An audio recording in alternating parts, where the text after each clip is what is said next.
స్వరూపమును నేను చూచుచు, యేసుని స్వరూపమును నేను చూచుచు, నీ పోలికగా నేను మారెదన్, నీ పోలికగా నేను మారెదన్, యేసుని స్వరూపమును నేను చూచుచు, యేసుని స్వరూపమును నేను చూచుచు.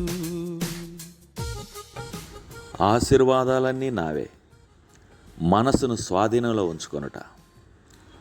క్రీస్తు యేసును కలిగిన ఈ మనసు మీరును కలిగి ఉండుడి. ఫిలిప్పి 2:5. దేవుడు మనకు క్రీస్తు మనసు లేకుండా క్రీస్తును దయచేస్తాడన్న తలంపే ఊహాతీతమైనది. క్రీస్తు వ్యక్తిత్వం లేని శక్తి కాదు. వ్యక్తిత్వానికి సంబంధించిన అన్ని లక్షణాలు ఆయనకు చెందినవి. అందువలన మనం క్రీస్తును కలిగి ఉన్నాము కాబట్టి ఆయన వ్యక్తిగత సామర్థ్యాలన్నీ మనకు చెందుతాయి. క్రీస్తు యేసు మనస్సు అనేది అనుకరించేదో లేక ప్రార్థన ద్వారా పొందుకునేదో కాదు.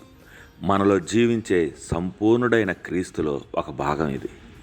మనస్సు, భావావేశాలు మరియు చిత్తం కలిగి మన జీవిత గమనాన్ని పూర్తిగా మార్చి తన సామర్థ్యంతో మనల్ని నింపి మనం ఎలా ప్రవర్తించాలి, ఎలా మన భావాలు వ్యక్తీకరించాలి, ఎలా నిర్ణయం తీసుకోవాలో నడిపించే నిబద్ధత గల పనిచేసే క్రీస్తు మనకు వరంగా అనుగ్రహించబడినందుకు మనం కృతజ్ఞతలు తెలియజేయాలి.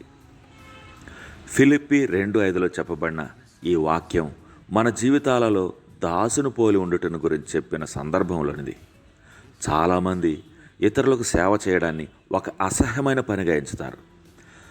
మారు మాట్లాడకుండా మనం సేవలు చేయించుకుంటాం. తరచుగా కృతజ్ఞతలు కూడా చెప్పం.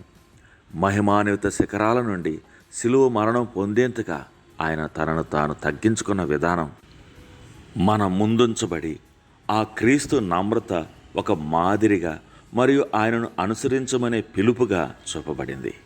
పడిపోయిన మానవుడి పట్ల దేవుడు కలిగి ఉన్న ప్రేమ, కృప మరియు శక్తిని బట్టి హృదయపూర్వకంగా ఆమెన్ అని చెబుతాం. కానీ ఆయనను అనుసరించే దానిలో భాగంగా ఆయన మరణయాత్రను అనుసరించుటకు మాత్రం వెనుకంజ వేస్తాం.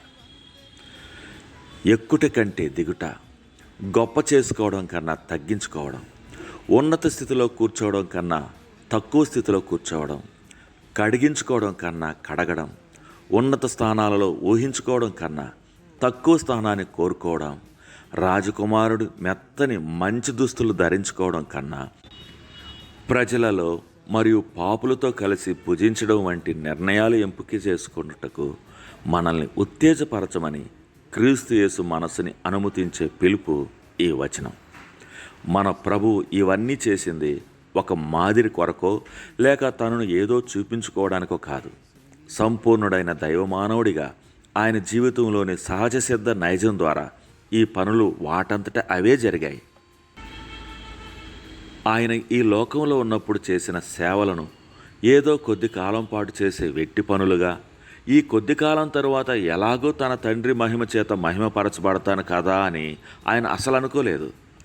సమస్త మానవుల కోసం తను తాను తగ్గించుకొని మానవుల పట్ల ఆయన కలిగి ఉన్న ప్రేమపూర్వక శ్రద్ధ, తన తండ్రి పట్ల తనకున్న విధేయత వలన ఆయనే ఇష్టపూర్వకంగా దాసుని స్వరూపాన్ని ధరించుకున్నాడు.